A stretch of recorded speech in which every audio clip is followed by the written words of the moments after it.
And we are live. Good morning, good afternoon, and good evening, wherever you are, or whenever you're going to watch this back. Happy New Year.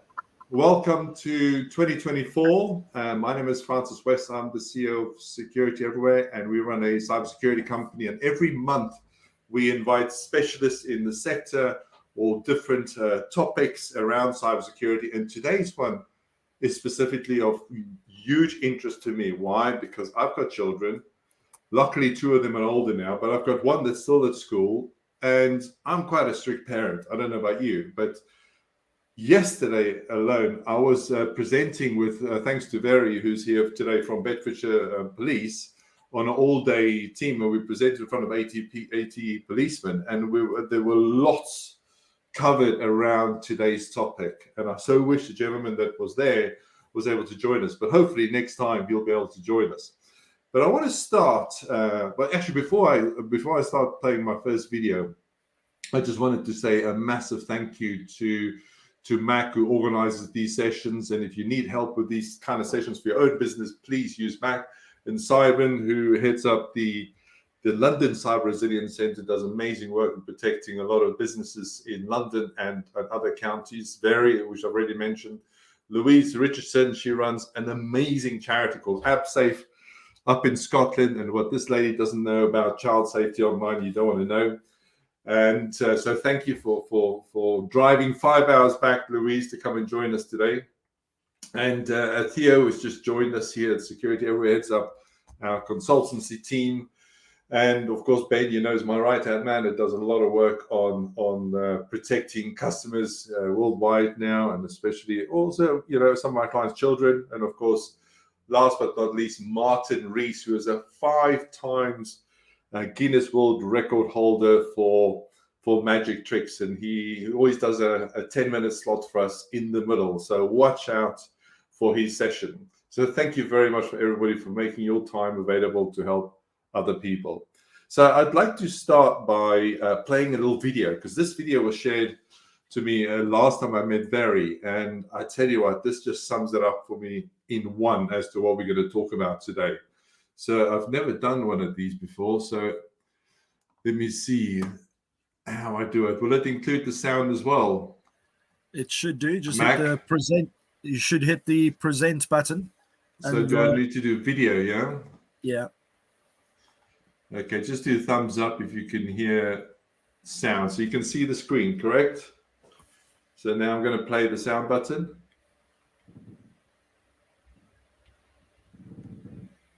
Working? No sound. No sound? Okay, so what am I doing wrong? Let me just check something. So where do I go again? So present, and I do share screen. Yeah. There's audio is turned on. Audio is turned on. So I did a video. Yeah, so I don't know why it's not working. That's a great shame, because what I want to do is to share this video. What I'll have to do is just create, what I'll do, I'll share the link then with everybody in the chat right now. There you go, I've just shared the link. Mac, have a look at that link. I don't know if you can try and play it on your side and see if it works. I'll have a look now. Is that possible? Just give us a second.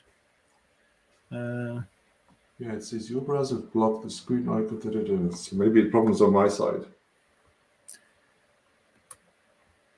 Let's have a look. Oh, you've sent the. There you go. Yeah. There's actually 2 videos I want to play, but this is the first one. I'll share the other one as well for you for later. Okay, let's have a look. On the fly, here we go. There we go. It's the best way.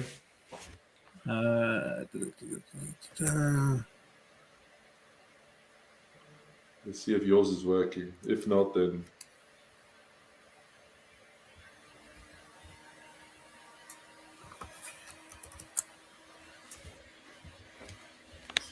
I feel better than if you can't make it work, then at least.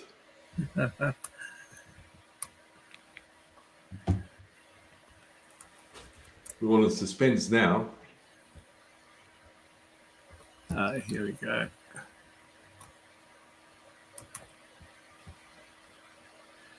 Share. So we can see your screen. Can you see my screen? Yeah, we can. I mean, the screen is quite small, so I did mine full screen when I shared mine. Okay, here we go. And let's see if you can play the sound.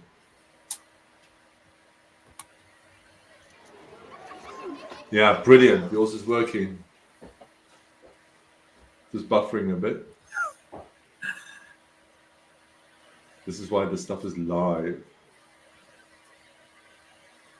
Anytime today. Yeah. Do you need to upgrade your internet? Have you put money in the meter yet? I need to check. I reckon you need to go get a top-up card. Hold on, give us a second here. There you go. Get in there.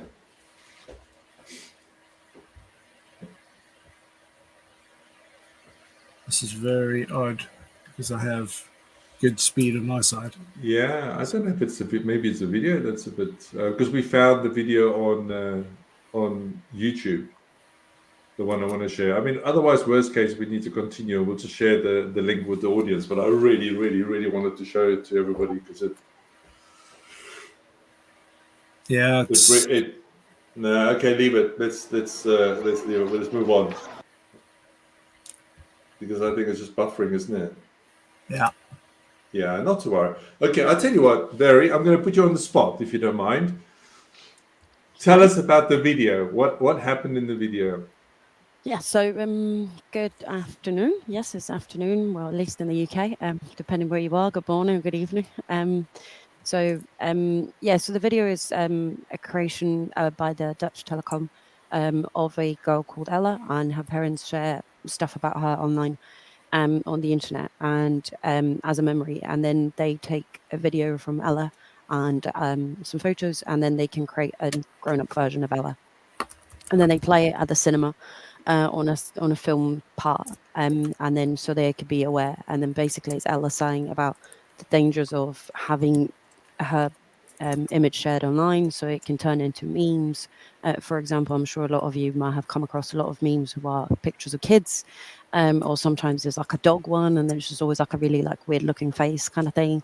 There's one that is very famous and popular, is the one that the kid looks very fishy and the house is burning on the background. It tends to be one that a lot of people see it, but usually they derive from a photo that was shared online previously. So then she talks about not only just that, but also how can people steal the information from it, because everything you share online leaves a digital footprint, and everything about that, it's about data, and data is the most invaluable currency that we've got. And that data allows people to do whatever they want. So she can be used and accused of crimes that she didn't commit. It can affect her credit score, and they can use the values from it to play and create credit cards and use to do applications. So it is a very powerful video, and I think it helps to get an understanding of how much information you're sharing and what that can be used for. And the video particularly ends with a photo of Ella naked in a forum chat, which is something that we have seen at the start as a trend with the use of AI, that you can modify images of children and then put it into those contexts, not just children, of adults as well. Just before anyone thinks it's only for children, it doesn't. And that is the main goal of the video, and that children need special protection, but so do we. And online safety starts with everybody. So just expanding on that, the new. Can you expand on the new online safety bill that's coming through, or that's just been released? So we have a new online safety coming through, and where we will be. There's a lot of laws and changes with regards to it, where the social media platforms will have to take on more responsibility. Includes things like cyberbullying, trolling, and includes the report of images for example, where there's some of it that is already done by it, but the owners will now be bigger on those platforms, because it's very well and truly people reporting it, but the social media platform doesn't take it down, for example. It does have a huge focus on children, the online safety, but it does also cover in a lot of extent for adults, where it allows us to have more responsibility and more, I guess, power with the social media companies, rather than they're just like, oh well, it's not our problem, that someone watched the content that was, or that we didn't take down a live stream of someone trying to kill themselves and we just left it running, and we can't control what people see. And in reality, that's what they are trying to do, is to get the companies to be responsible and accountable for this, as well as we are, but also the owners to be on them in particular. So Barry, just before we started the session, we spoke, and also yesterday when we met up face to face, we spoke a lot about safeguarding children online and implementing effective controls. Yep. Would you mind just expanding on that? I saw that Mac has just put a link on there, but Yeah. there's so much material out there that really that parents can use to improve the situation, and even share with people at the schools. Could you expand on that, please? So we would advise, obviously, that if you have children, that you have conversations with your children about their use of internet, that you have a frank, open conversation. Some of the advice that I give to parents when I go and do talks about this is ensuring that they understand what those platforms are, to be familiar with it, because a lot of the times the children will bat you off because they're like, well, you don't know anything, I'm more techie than you are, which is, when I was looking at them and registering for the event, I saw loads of comments and loads of people saying, oh yeah, they're too techie, they're way more techie savvy than I am. And the reality, it is a bit that, but it's also, as a parent, I'm not a parent, but as an adult, we also have the duty and the responsibility to understand things. And it is important that you understand. And what we say is that download the games, download the platforms, download TikTok, download and see how it works, how the interaction is, how can people reach out to your children?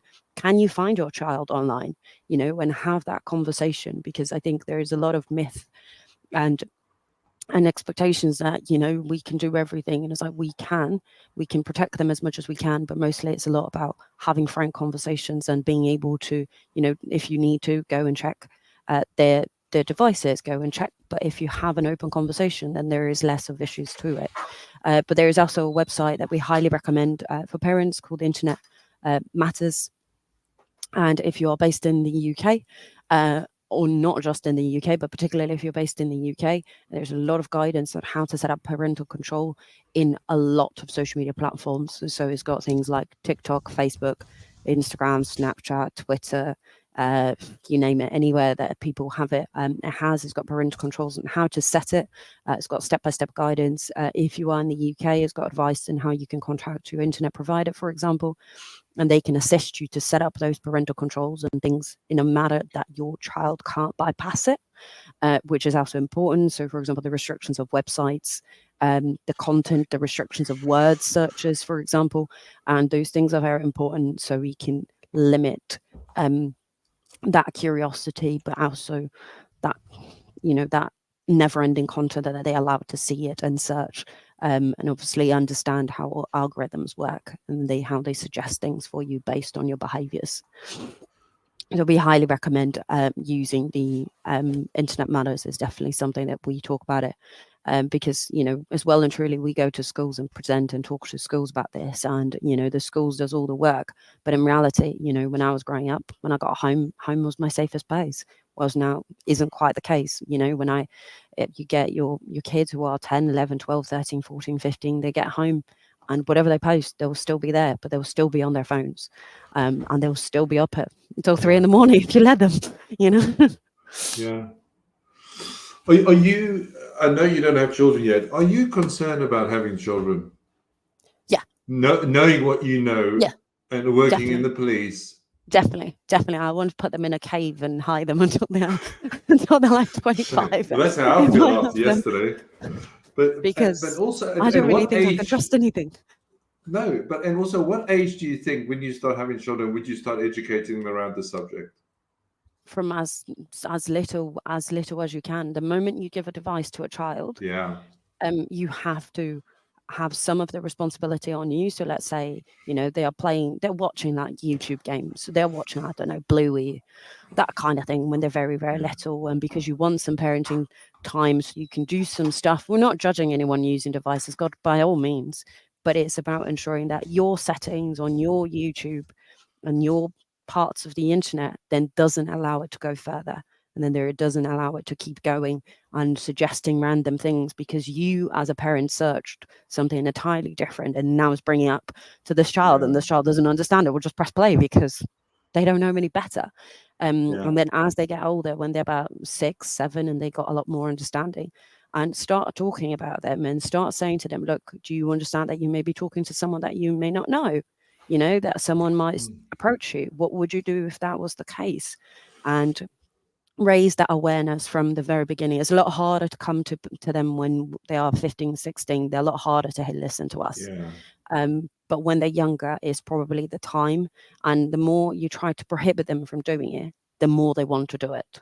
So it's not about prohibiting anyone. It's just about ensuring that if you're going to do it, at least do it safely. And as they get older, is what we say, everything you post online stays online and it stays online forever. And, as they turn teenagers and they start to get into ages of high schools, colleges, that they understand that all the stuff that they will post will be searchable, that when they go and get jobs, people will be able to see it. And it is about ensuring that they have that awareness of the digital footprint, as we call it, and that will just always be there. And mostly how criminals can use it. We don't necessarily use it, but a lot of criminals do use it to their advantage. I want to come back to on that point later, Barry. But I know, thank you for that massive contribution. I know Louise itching to add to what you just said. But Louise, I specifically, I know you know a lot about this, and I applaud you the work you do around children and safety, and especially around the country. I'm very thankful. I wish there were another million people like you. But I'd like you to talk a little bit more specific today, if you can, around sharing personal content and understanding the dangers, because you and I have spoken about this since the days of COVID, about what kids post. And let me stop there. Yeah, I think it's really working on Barry's point is the fact that they're never too young, but parents do have responsibility 100%, but also kids don't listen to parents, right? So it is about, so we have we've set up we've got a mascot. It's a dinosaur. Bear with me. It's called Dax, and we've set up a Facebook account and Instagram account. So one of the rooms that we have is we get the kids to crack the passcode by finding information. It's really simple information like birthday, school, favorite dog, what the dog's name is, and they can actually come up with a password. We give them a couple of hints, because what we're trying to do is demonstrate in real terms how people can gather information. That's my first point, is they don't understand that Auntie Margaret, who publishes a photograph on Facebook and says happy birthday to my favorite nephew, this is information. So even the information that they're posting actually is contributing to the information that other family members are posting. So AbSafe do two things. We work primarily with 9 to 12-year-olds, and we talk about digital footprints, because a lot of young people we speak to just don't really understand that YouTube is an application. So we'll say who is online, who is on Instagram, Facebook, TikTok, and they'll put their hands up, and who's on YouTube, and they'll put their hands up. I say, well, you do know that's connected to the internet. So even taking a step back, we still have to reinforce that anything online is Internet of Things. Because if they're not on Insta but on YouTube playing a game, they don't realise that is somewhere that information is shared, and they're friending people, and they're playing these really innocent games, and then things are flashing up because, like you say, the algorithm, particularly on TikTok, can take you down some dark paths. And we also talk about coercion. And what we say to the young people that come here is that we say, that you know, what you're going to do, you take a picture of me doing skateboarding anyway, and you know, I'm going to show another video if you don't go and steal that bottle of lemonade. So what we try and introduce is the idea of coercion, is that someone's saying to you, if you don't do that, then this will happen, or if you do that, something nice will happen. That's coercion. It's illegal. You need to contact a trusted adult. And the other thing we do is we've actually got a little bit of funding to deliver cyber awareness to older people. So we had grannies and granddads, and they were so grateful that we were saying, look, you can do this, because people go, no, it's internet. I don't know what it is. I'm pressing all these buttons. So, and you go, well, actually, that's not an excuse anymore, right? Because you do internet banking, you know, you pay by your card, you do contactless. So it's given the whole community information, so they're able to support young people to be safe. So, you know, the grannies will go, right, okay, so go home and talk to your grandkids about it. Because if you're looking after them after school, you need to know where they may be. You need to know what's happening online. So there isn't, I think we need to get away from this, oh, it's the internet, I don't know what that is. Well, you do know what it is, because we watched BBC iPlayer. So I think when we break it down to simple, like relatable items for people of all ages, then they get it. If you say we're going to go on the internet, go on TikTok, I'm not on TikTok. And like you say, Ray, get on TikTok, understand TikTok, because that's where the 8, 9, 10-year-olds are sitting. They're on TikTok. And I'll give you a little very quick example. So we have a radio show. It's not great, but you can listen to it. It's on Shmoo Radio. It's all right. We just chat, you know. I mean, I'm hilarious. I mean, just say that. But we had a girl that, we probably have 3 listeners. And that one of those is my husband, and the other one is Ken's partner. So yeah, we need the link, Louise. Yeah, of listenership. But you know, we had somebody that followed us, and then she sent us a message via Instagram. We don't follow kids on our social medias; they follow us, right? And she made a comment, and we were really uncomfortable with the comments. We rang the school and said, "Look, we don't know what this is about, but please go and find this girl, blah, blah." So they took on that, and they went and found her. Whatever happened, happened. So it's all about being responsible. So if you are running a business or a charity, you need to be responsible with the messages that are coming into your inbox. So what we did was share that concern appropriately by saying, look, this may be nothing, but actually it's the phrasing of it. And I don't understand why she's got a new Instagram account. So it's like you say, Ray, it's everybody's responsibility. But we can't rely on statutory agencies, because just because you're a police officer doesn't make you great with kids, because that's kind of not what we pay you to do. You know, we pay nurseries to be good with kids, but we pay police officers to go and, you know, do crime. That's kind of what they do. So I think we need to be very careful about who we are assigning to do and go and deliver this education, because it has to be someone that can do it in a way that's relatable to the kids, and also they understand a feeling around it and a behavior, because when we do that, it'll sink in, and it's a new way of learning. So that's I've got backing Barry all the way, actually, and your kids are going to be okay, because you're already concerned about it, Barry. You'll be ace. You'll be all right.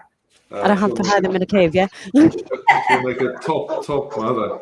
I want to ask you another question then, Louise, based on what you've just told me there. And that's about, remember that study that you did about sending pictures recently, or was it a couple of years ago, about the age, what kind of pictures people send? And I think parents don't know this, because since then I've told maybe 100 or 200 parents, and they were all shocked when I told them the statistic. Yeah, I mean, I think the police officers know this, is that, I mean, it's something like, I don't know, between 60 and 80% of young people will share intimate images of themselves to get a date or hook up or be liked or whatever the young people are calling it these days. It would be courted in your day, Francis. So yes. So that's what we're talking about. And that's because it's become a normal. And what we need to do is I don't know if the word is denormalize it. We need to say that's not a great way of connecting, because it's not abstract. And like you say, Barry, we talk to the young people that come here about digital footprints, because they say we can delete it. No, you can't. Yep. No, you can't. And so we still have those conversations, because they've heard it on TikTok or Instagram that they can delete it or hide it. And I think what's worrying about that is the lack of protection. So we need to empower young people to go, actually, I'm not going to do that, because you need to like me for me, not because of I've sent you a pic of an intimate part of myself. And that's become quite a normal behavior. because they've normalized it. And we need to say, look, it's not normal because these are better ways because like, Vari, if you say, or Sam, if you say to kids, don't, they'll do it. So it's about saying, look, you could do that, but actually what will happen in 5 years' time when you go for a job, they'll look you up and they'll find an image of your whatever part you've posted. And then they're going to be like, well, what kind of person is that? Because we are in a cancel culture at the moment. So even if you make a little mistake, that's going to come back and bite you. So we need to be telling young people, and you asked a really good question, what age? As soon as that kid picks up the phone, that's when you start talking to them about it. Kids listen from when they're born. So if that young person, that child can pick up a phone, that's when it starts. And if you don't know, there are people like Francis, there's links we put in this chat. Get on them, get wise, get better at your knowing around Internet things. Yeah, and I think with what you mentioned, actually, Louise. Oh, sorry, Ben. I was just going to pick up on something just previously about the whole digital footprint and the sharing of information and wanting people to like you more because you are sharing information. It's not just whether it's pictures and particularly intimate pictures. The latest thing at the moment, the latest Instagram trend is to be sharing this list of all your favorite stuff, this get to know me. And it's also suggesting that you should give them your favorite color, your pet's name, your age, God knows what other information. And of course, this is just a hacker's paradise, because it's all the kind of information that's going to be used as your security question or actually involved in your passwords. So all they have to do is put that together with a bit of extra information that they dig out from the Facebook page, possibly from your family's Facebook page, because they're posting stuff about you on it as well when you're all friends. So if you haven't got your privacy settings properly turned on, they can browse all your friends and your family contact. And suddenly they've built up this whole picture of you of this and this identity that they can then abuse. And people are actually willingly, not just willingly, think it's a good idea, think it's a good thing to do because it makes them more appealing or more likable or more approachable by other people who have similar interests, a similar favorite movie, a similar favorite song. And actually it's just a hacker's dream. So I actually picked up on this on Monday, and I think it was from one of the news articles, and it's actually one of the Instagram influencers saying, please don't do this and please delete any posts that you've already put out there. So it's good there is some awareness already going on about it. But it's just unbelievable that of that mindset, and that's what I want to pick up with what you were saying, Louise, is actually getting them to change that mindset where you could do this, but you really need to know what the repercussions could be, and it's not just now; it's later down the line. I couldn't believe it. So I think, Francis, if you haven't already, you're going to do a post on that, aren't you? For so that all the absolutely, and parents on LinkedIn can make sure that their children remove any information like that. I mean, God forbid. I bet it's not just the children either. It's going to be adults as well that are wanting to get out there and meet more people and build up those those interactions. So sorry to interrupt you there, Barry. It was just as the man at the forefront of trying to keep people safe for Francis, I really wanted to make sure that got a mention today, because it's really, really damaging, but so innocent at the same, seemingly innocent at the same time. So Barry, what are we going to say there? No, so actually, I was going to say, actually, on the top of what you said, I'd actually seen a lot of that on Instagram, because I am on Instagram, and I have seen like loads of people sharing it, and I was like, oh my god, I remember seeing this trend on Facebook like a couple of years back, and it was the exact same thing, and it was like, tell us like this random post, like your favorite pet, or where did you go to school, like share your memory, and then off it goes, like thousands and thousands and thousands and thousands, like millions of people responding, and you're just like, oh my god. And then now, like, but if I was say, like, if I might have even done that when I was, before, because I haven't have had any idea that that's kind of the way that social engineering works, and then that's the way that it picks up on things. And it is funny, because like when we go and talk to school, and when I go and do talk to kids, I always say to them, and I was like, right, well, I bet your password is probably something very memorable to you. So let's say you went to watch I don't know, you support Liverpool. Sorry, don't kill me if you don't. I'm just picking a random team. So let's say you support Liverpool, and then you put a picture that you've gone to Liverpool and to watch the game at the stadium, and you're all very happy, and it doesn't matter how old you are, whether you're 5, whether you're 20 or you're 55, is all the same.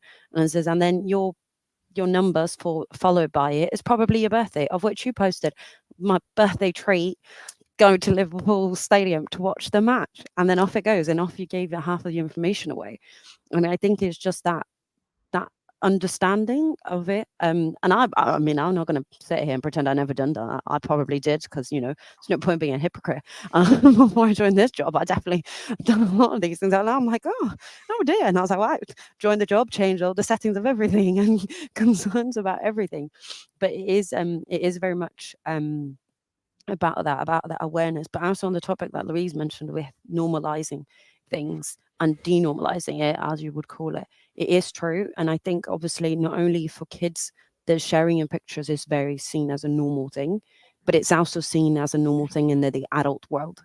And it is where it is also probably both sides quite problematic, because I bet there is loads of people who are more public influencers, more normal, like higher profiles and stuff, that have got unsolicited pictures and that have sent stuff. And then this is kind of how this is all now becoming all this like normal thing.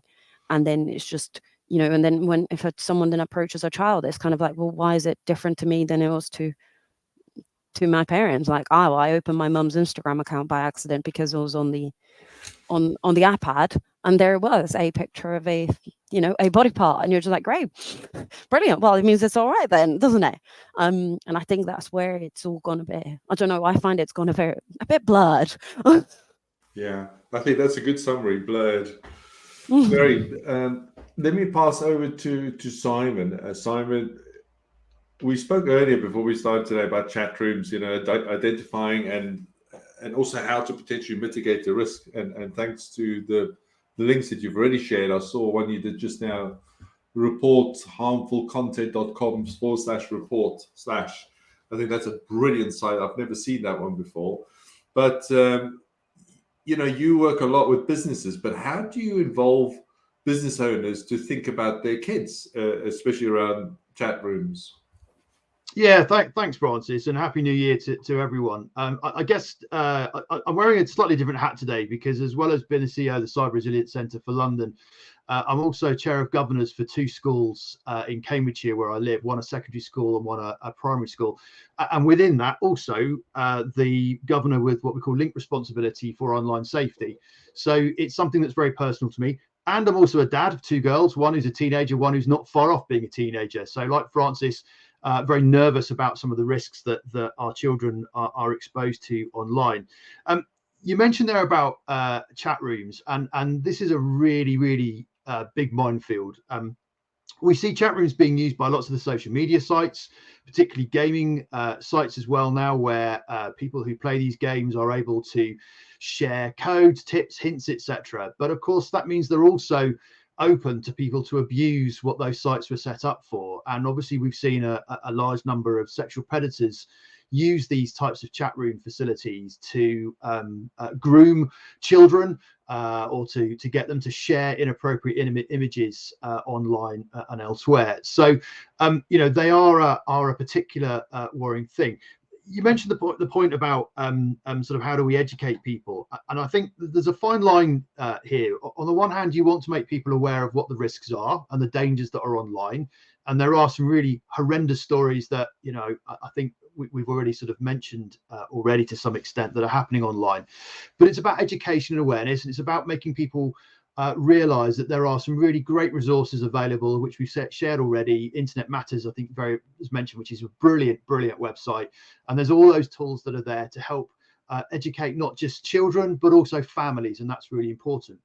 One of the things I just wanted to talk about, and again, I'm making this quite sort of UK specific, so apologies if you're outside of the UK. There's 2 regulators in the UK which play a very important role. The first one is Ofcom, which is the Office of Communications. They produce an annual report every year around online safety and use of the internet by children in particular. There's some really interesting statistics that are in that. One of which is that I think about 84% of children are bullied online, which compares to about 55-60% for face-to-face bullying. So it's a growing problem, and you're more likely these days to be bullied online than you are face to face. So there's some really interesting statistics in there. There's also something that's produced by Middlesex University, and again, I'm happy to share these links after I've spoken, which talks about the levels of harmful content. So harmful content now being seen online is about 56% of children aged between 11 and 16 will have seen harmful content. And this has a significant impact on psychology and people's well-being and mental health. The other regulator I wanted to talk about was Ofsted. So Ofsted is the Office of Standards and Education. Now, online safety is a key part of Ofsted inspections. So every school in the UK is inspected on a regular basis by Ofsted. They come in. I've had 2 in the last 2 years, so I've been through the process twice. And they will ask governors, they will ask teachers, they will ask families and students about what training and education and awareness they get around online safety. So the good news is it's already part of the Ofsted framework that's out there. We are asked as governors, what training do we receive? So as a governor, I go through annual refresher training on online safety to make sure that I'm aware of understanding the risks. The teachers and other school staff go through that as well. And it's now part of the curriculum. Now, it varies again, depending on the capability of each school, on what they can provide, depending on skill sets and knowledge. But it's just a reassuring message to say that there is a significant amount of resource and effort driven by government in the UK to ensure that it is part of the curriculum and that there are extra efforts going on board. And I guess I just wanted a couple of things I wanted to add in as well. And I was sort of making some notes as we were going through this. We talked about cyberbullying. One of the other things that's a really big issue, we talked about things like sharing those images. Just a reminder that it is a criminal offence for under 18s to share sexual images with other under 18s. So what might seem like a bit of harmless fun is actually a quite a serious criminal offence. Of course, it's even more serious if it's an under 18 sharing an image with someone who is over 18, and that may well be done through a chat room facility or through a mobile phone. So, the law is there, it's there to protect it. The Online Safety Act will reinforce some of that, those powers and place a greater emphasis on tech companies to take more of a stance on rooting out some of these inappropriate things as well. And the other thing I wanted to talk about, which is something we've had to contend with in the schools where I'm involved in, and this is a really interesting one, is influencers and individuals who display inappropriate behaviour. Now, I'm going to refer to an individual who's quite well known in the news, and I hope this isn't sort of too controversial. But someone like an Andrew Tate character who has views that are quite extreme in many ways. And we see students in particular follow and display some of those behaviours. So, for me, this is about informing, keeping an eye on some of the trends that are happening, working with local policing, charities and other organisations that are there to help. It's about making sure that parents and families are informed of what those risks are, running sessions for those families potentially, bearing in mind, again, the areas where the 2 schools I support here are in reasonably poor areas. So internet uptake or awareness or cyber skills by those families is very, very low.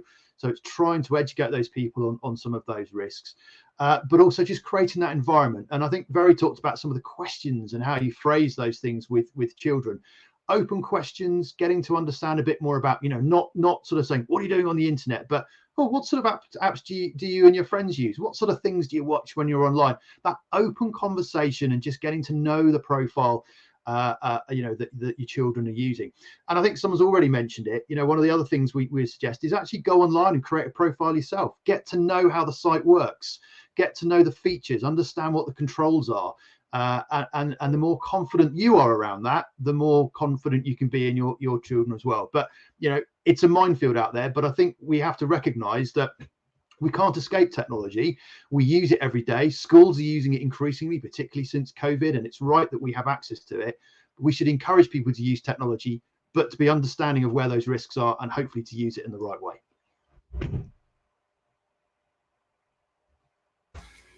There's so much information to take in there. But thank you for sharing it. I bet you could have continued. As a governor of 2 schools, what kind of complaints are you dealing with from a parent, a child, and a teacher's perspective regarding this topic? So we log, as is by law, every complaint that comes in from a child or a parent. From children, it will be things like online bullying, which is fairly commonplace, and it may be where people are being abused or mocked online. That's quite a common one. We are seeing, obviously, Sorry, how do you deal with that? Because it's a big issue in schools now. I mean, my son went through the same thing, and we went to school. They kind of dealt with it. But how do your two schools deal with that?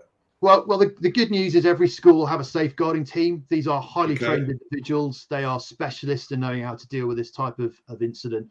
And in fact, both schools are now increasing their safeguarding teams and responsibilities to deal with the growing threats that are out there, and do a fantastic job. In fact, Ofsted were really impressed with the quality of the safeguarding that was in place in both schools. But this is about sitting down with those students and helping them understand about the behavior online and what's inappropriate, and recognizing that it isn't the right way forward. But if you are concerned as a parent or a family member, pick up the phone to your local safeguarding lead in the school. Have a conversation with them about, share with them your concerns and your thoughts. They are there to help. They are highly trained individuals, and they will support you as the best they can through it. So cyberbullying, that's the kind of thing that we're seeing quite frequently. But it is just to reassure everyone that schools are there to help. That is the first point of contact that I would go to. Wow. But just to add to that point, sorry, Francis, is we need to teach kids to be kind. Right, so the internet is a byproduct for all intents and purposes. It's a byproduct. It's a place where people are expressing themselves increasingly because they don't think there's any consequence to that behavior. And I think as a nation, as I don't want to get all kind of over ethereal about it, but we need to work with kindness. So if we could teach, like we did this project, it was ages ago, and we had a mindfulness school, and all the kids learned about kindness, and they had to practice it, because it's like anything we learn. If you don't practice it, then you're not any good at it. And I think if we took a step back, Simon, and looked at what we're teaching kids about kindness and respect to themselves and respect to the others, because then we can work on the other things that come up, because this is a level now it'll get more complex, right? Because that's the Internet of Things. Look how far we've come in the last, I'm not showing my age, but, we didn't have the Internet. We didn't have the Internet when I was a kid, but we didn't. So look how far it's come. And I think we have to embed this in kindness. And if we can teach kids coming into this, I suppose, era of the Internet of Things about kindness and about respect, then it kind of negates, we'll call him Andrew Tate. I don't like mentioning his name, I don't like giving him airtime, but we can negate that because people say, actually, that's not kind. And I think it has to work. We can't look at the Internet as a separate entity. It's a behavior. Yeah. So what is driving that behavior forward is the Internet is the outcome of that behavior. That isn't the driver. So what drives the kids to put those things online? What drives the kids to follow influencers that aren't kind? Mm-hmm. What drives that? And once we start really impacting that and almost financing that to a point that we can say, let's look at kindness as a superpower. It's cool to be kind. And I don't want to say cool because that's not cool, right? But I think we need to look at it in both ways. Is the Internet is a byproduct, is a behavior, but what drives that behavior, I think, is much more intricate, it's much more complex, and it's much more where we need to invest, kind of much more time and money, really. Yeah, and just very finally, Francis, I agree entirely with Louise. In fact, one of the things I would love to see is particularly with Ofsted, we've got a new chief executive, is actually to move away from performance metrics and to be more about, kindness should be a measurement. It's those things that I think are a much better way of doing it. So I totally agree with what Louise is saying, but we've got a long way to go. Wow, I think we needed a 2-hour session for today. But Martin, are you ready? We've been waiting. Normally he comes on halfway through the session, but the topic has just been going so well at the moment. I just don't want to stop people from talking. But before you start, Martin, I want everybody to follow Martin on LinkedIn, because I think this man, he goes all over the world and presents, and he's given up his time to come and share some of his amazing magic. Because what we talk about, especially on the cybersecurity side, it's all about hoodwinking people in many different ways, and you're very good at that.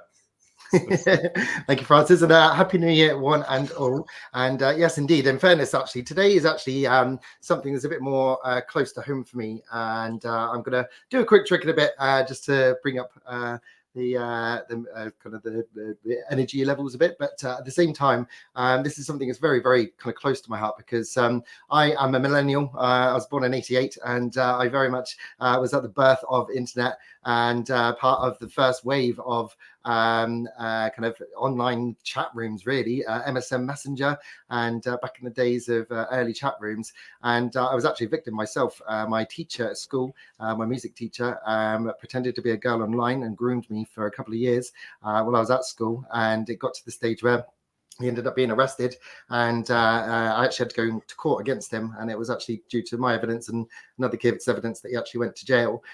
So I've been on the receiving end firsthand of this, and it's really impacted kind of my whole life, really, because from my perspective, I even now don't trust the internet. I don't trust social media. I use it because I have to as part of my job. But growing up, all I wanted to be was famous. But now I couldn't think of anything worse, really, because as much as obviously kids, it's all about protecting kids. Adults and anyone who's in the spotlight or anyone who's famous these days, everyone is just throwing constant vitriol at them.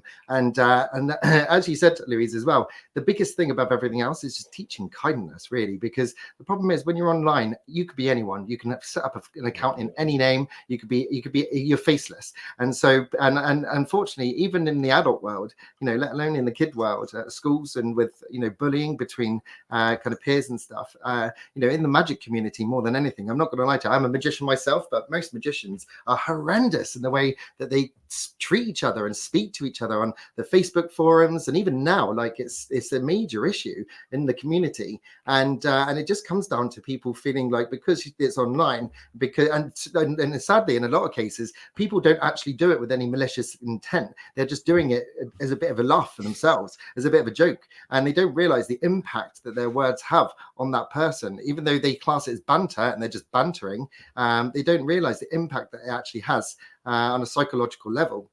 And very much like with what I do as well, it's all about social engineering, and it's all about putting you and manipulating you into a way that it creates this moment of awe and wonder in my case, because I've dedicated my life to bringing happiness and joy into people's lives. But at the same time, so many people use the skills and techniques that I do on a daily basis to abuse online and to take advantage of people. And so it is something that I've always been very, very much an advocate for. And Louise, I've got so much love for you both for just what you're doing to spread the word and just protect. And Simon as well, with what you were saying as well, it's very, very valid. Like, everybody's points are valid, and it's a shame this session today isn't 2 hours, because there's so much that all of us can do. As it is, after the trial that I went through, at the time I was 17, just turning 18 at the point of the court date.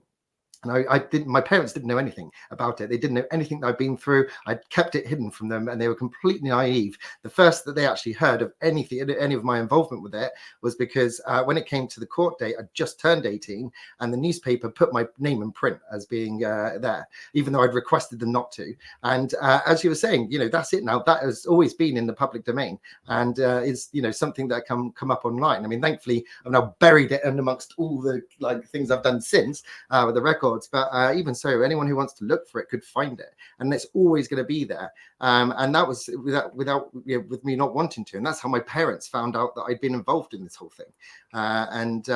Which, as much as on me at that age of thinking that I was, mature enough as a 14, 15, 16-year-old to handle it. But at the same time, it's difficult because, it can't, like, the whole thing with this and the whole thing with these people who take advantage of, especially young people online, it's very easy to just use little things and say little things to manipulate them into keeping quiet and not saying anything, which is why when the whole Time's Up and Me Too movements came into force, and especially now with, in general, just the general approach now to actually looking at, now the internet's a good, couple of decades old, and we have a lot more experience now with, the long-term ramifications of it.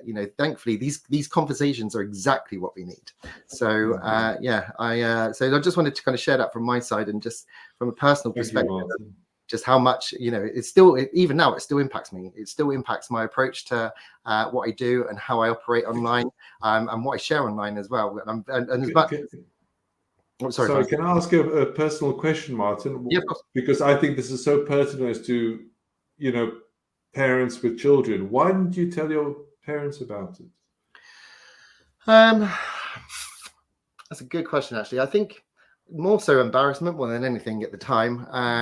It's just I didn't want to be that person who was caught up in this whole case, and I didn't want everyone knowing what was going on. And so I just thought, keeping it to myself meant that, the less people that knew about it, really, the better. But at the same time, I think afterwards it took a lot of therapy for me to really truly, like in therapy in my adult life, to truly just understand what was happening at the time. So it's it's difficult because as parents, like, you can only do so much, but at the same time you have to, like, as Very was saying, and as Simon and Louise were saying, create that open space where you don't feel like you're questioning the kid. You're giving them an open and free opportunity to speak in a safe space, and that's the biggest thing of everything. Is just I'm the safe space. Thank you. Sorry, did you want to do a really quick trick before? Yes, of course. Because finish on a slightly lighter note, and this is going to actually involve Instagram as well. So I tell you what, Louise and Very, would you mind just unmuting yourselves for me, please? I'm going to utilize both of you for this one. Oh no! Also, if you all have your phones with you right now, grab your phones and go onto Instagram and just get Instagram prepped if you have it. If not, don't worry, because it will show you from my side anyway. But we're going to do two things. Firstly, Very, we're going to pick a playing card. So as you can see, all the cards are all different all the way through. Very, just say stop anytime you like for me. Stop. Okay, great, perfect. We'll have a look at the card you've stopped at, which in this case today is the Ace of Diamonds. Could have been any of these you stopped on, or any of these, but Ace of Diamonds is your card today. And Louise, I would like you, please, to give us any number between 1 and 100. 44. 44. Now, on my phone, I've got a list of over 100 landmarks from around the world. If I open up my landmarks list, which is just there we go. As you can see, we've got all different places from around the world, like Taj Mahal, Stonehenge, Great Wall of China, Statue of Liberty. What was the number, Louise? Sorry? 44. 44. So if you scroll down to 44, 44 today is, there we go, the Leaning Tower. Pisa. So had you gone 45, it would have been Windsor Castle. Had you gone 43, it would have been San Michel. But 44, Leaning Tower of Pisa, is what you picked today. And Very, you went for the Ace of Diamonds. Now, as it is, I actually made a prediction before we started this session. And if you're on Instagram, if you go to Magic Man Martin, which is my page, all one word, Magic Man Martin, and then look at my latest post on Instagram. For those who don't have Instagram right now, I will show you myself. But I did actually make a prediction of the card, the Ace of Diamonds, in front of the Leaning Tower of Pisa. Yay!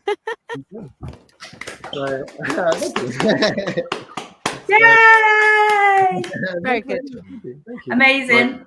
Thank you very much. Thank you for let me join. Like I said, I was kind of quite looking forward to this session, just because of the personal respect and because I don't talk about it enough from my side. As it is, Dorset Police actually did a video study of my case after the trial finished, and they actually used it for a good number of years in schools. And I've been desperately trying to find the DVD that it was burned onto, which is buried in amongst all my stuff. I've actually literally just found it on top of my cupboard in my studio, so I have now got it. I can share the link with you. But we'd love to share that, especially as one of the comments in the session today, if you don't mind, Martin.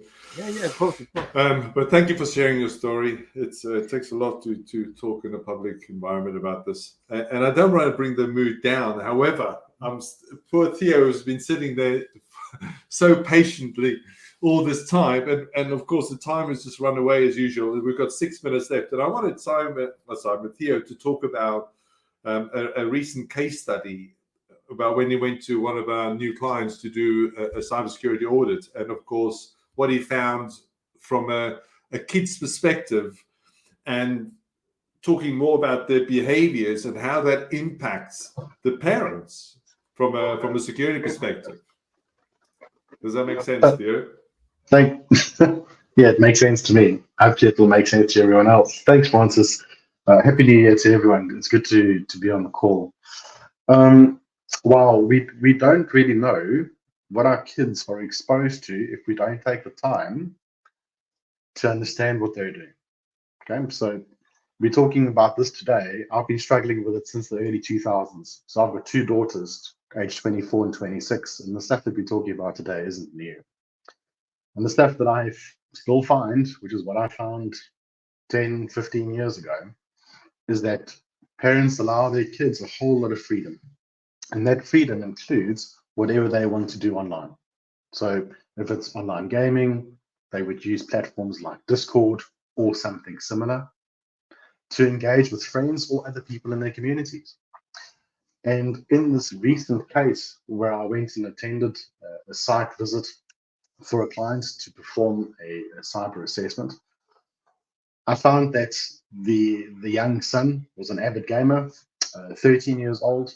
He'd actually allowed someone who was impersonating a technical resource from Discord to have access to his machine, and they got access to that network, that home network. Again, the home network wasn't separated. They had what I mean by that is they had no separation between what the kids' computers or PlayStations were connected to, separated from what the home office network was being separated from. So everything is shared. CCTV cameras are shared, access to the audio visual system is shared. And when I confronted, or when I raised this with the child, who had a guardian with them in the room, said, "Do you know that this is something that you've now exposed the family to?" And he's like, "No, but it isn't really, because the person said that they are from Discord." And I said, "Well, let's go and have a look quickly. Let's go and find that person's account." We went and found it, and the account had been closed shortly after it had been created, and this person had used to hack into that machine. The kid turns around and says, "Oh, but my sister's machine was also hacked, so it's all good." There's no real risk. So we need to understand what the kids are being exposed to. We need to understand what the kids are using and they're exposing us to when they are using those platforms. It's not just about their online safety. It's about our online safety as well and how we can be exposed. Now, I know we've got very little time. But Simon, one last question that I have from you, or for you, is sitting on the board as a governor, what technologies are those schools putting in place to protect kids and teachers from online threats, if there is anything? Because I'm not seeing it at home. I'd like to see what's happening at school. Yeah, thanks, Theo. I mean, just a quick one on that. There are technologies available, but again, it will depend, I think, on each individual school and the ability they've got to implement that technology and monitor it. Certainly, the most schools I work, they have got some technology in place. Whether it's effective or not, I would probably say it doesn't make a huge difference. I think it's the education piece is probably far more impactful than anything else. I mean, obviously, there are also technologies that you can use at home. So when my eldest daughter first got a mobile phone, it'd be an interesting question, actually. What age do you think is appropriate for a child to have a phone? My youngest one, who's 11, has not got one yet. But it's there are certain things you can do, like Google Play or Google have a facility, Microsoft have a facility where you can do certain monitoring or control access or limit access to certain sites, which are free of charge. And they're certainly worth having a look at as well. And I'm sure we can probably put the links on the webinar as well. But technology is a solution, but I don't think you should rely on technology. I think it's more about education awareness. That's by far the most powerful thing you can do. 100%. The age for a kid to have a phone, is about 26. So I just want to add to that. If they're not using their phones, they've got access to their friends' phones, right? Exactly. So that's why education is the key. So you might limit your daughter's phone use or not give her a phone, but as eggs is eggs, 85% of their class have got phones that are connected to the internet. Yeah. So that's why education is so important, and it's a good point that you've raised, Theo. Sorry to interrupt. Yeah, Louise, I don't know if everyone heard. So 26 is the age that kids can have their phones. Okay, that's just from personal experience. we Yeah. really battled with this for 10 years, and the biggest issue was the peer pressure. Yeah. And it was is that inclusiveness, and even though our kids had a safe space to talk to us, there were still certain things, Martin can attest to it, there were still certain things that they were too ashamed of to be able to share with their parents. And the kids should never feel that way. And teenagers don't share stuff with their parents, and actually you shouldn't, some of it, because it's a teenage thing. So there's a normal age and stage. Anyway. Mac, I want to leave you with the final word. This is something that you don't know I'm going to ask you. And here's the question, right? Imagine you are 10 right now. You're living in today's society, and we fast forward 30 years, and you're now 40 and you're a dad. What would you tell yourself 30 years from now as far as being safe online? Well, I think listening to today's conversation and, some of the things that was mentioned by Very and Louise and Simon and Theo about, these online, learn about me kind of quizzes and all those kind of things. Back in the day, we'd fill these things out in a magazine with pen and paper, and that's where it was safe. Now today, it's a data collection minefield.